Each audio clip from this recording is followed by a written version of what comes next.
kulanti wacan wanaagsan daawadayaal meel kastoo aad joogtaan kusoo dhawaada barnaamij gaar ah oo kaga hadlayno madaxweynaha Soomaaliya iyo madaxweynaha dalka Kenya Uhuru Kenyatta oo ay labaduba ku kulmeen shirkii golaha ammaanka ee qaramada midoobay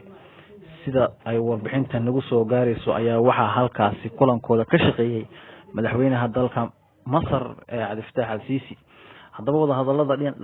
wadahadalada labada geesood ay saddexdooda ku yeesheen wadanka Mareykanka gaar ahaan shirka golaha ammaanka ee qaramada midoobay ayaa madaxweynaha Soomaaliya Maxamed Cabdullaahi Farmaajo iyo dhigiisa dalka Kenya Uhuru Kenyatta waxa ay wadahadalo la isku afgartay ku yeesheen magaalada New York oo ay u joogaan ka qaybgalka shirka golaha ammaanka ee qaramada midoobay sida ay sheegtay Villa Soomaaliya qoraalkan ka soo baxay madaxtooyada Soomaaliya ayaa lagu sheegay in kulanka labada hogaamiye oo uu soo qaban qaabiyay gudoomiyaha midowga Afrika ahna madaxweynaha Masar mudane Abdel Fattah al-Sisi oo sidoo kale goobjoog ka ah kulanka waxaana la isku raacay in xiriirka ka dhaxeeya Soomaaliya iyo Kenya la soo celiyo heerkii uu taagnaa bishii Febraayo ee sanadkan lana qaado tallaabooyin diblomaasiyadeed oo lagu dhisayo kalsoonida labada dal dawladda iyo shacabka ayaa lagu yiri qoraalka ka soo baxay Villa Soomaaliya haddaba labadan madaxweyne ayaa sidoo kale waxa ay ku heshiiyeen in la sameeyo guddi isku dhafa oo ka kooban labada dhinac kuwaasoo ka shaqayn doona kana miran dhalin doona isga afgaradkan haatan lagu gaaray wadanka Mareykanka gaar ahaan shirkaasi ka soconaya golaha ammaanka ee qaramada midoobay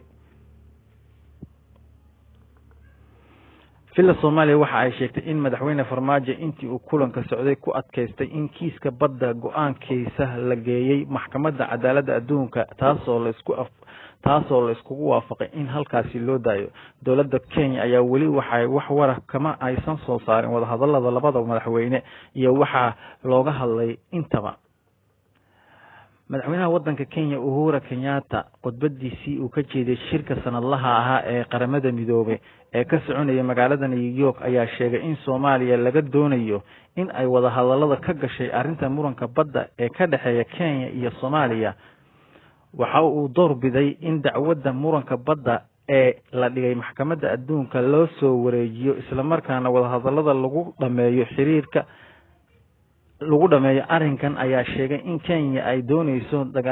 deganaanshaha gobolka isagoona markaasi ka dhigay in dhinac waliba ay dacwaddu u dhici karto horseedna ay ka noqon karto deganaansho la'aan ka dhacda geeska Afrika madaxweynaha wadankaas waxa uu ku daray hanjabaad bareer ah laakiin Uhuru Kenyatta ayaa u mahadceliyay sida walaaltinimada leh ee wadamada sida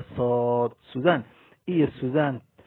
ugu dhameysteen dhaxdhaxaadka arrimahooda iyagoo aan wax maxkamadaha aan cadaaladda heeg aysan geenin Soomaaliya iyo Kenya dhaxdooda ayaa u fiican inay dhameystaan arrimaha ka dhaxeeya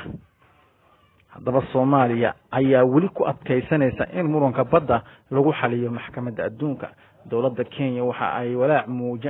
weyn ay ka muujisay dhibaatada ka taagan muranka badda haddaba hogaamiyaha aqlabiyadda baarlamaanka wadanka Kenya Aadan Barre Ducaale ayaa waxa uu ku tilmaamay in madaxweynaha Soomaaliya uusan wax tala ah ama tusaale uusan ku lahayn dalka taasna loo baahan yahay inuu iska ogolaado in arrinka loo soo weeciyo arrimaha gudaha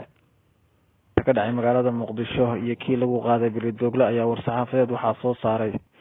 safaaradda Mareykanka ee Soomaaliya ay ku leedahay waxayna cambaaraysay weerarkaasi culus oo lagu qaaday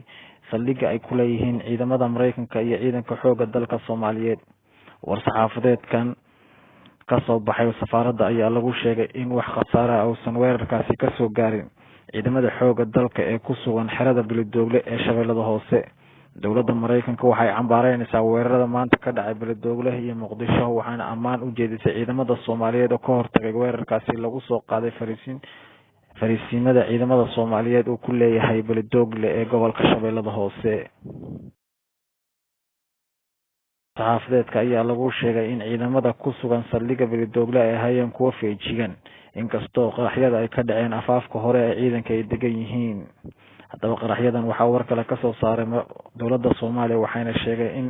weerarkaasi waa weerar wuxuushnimo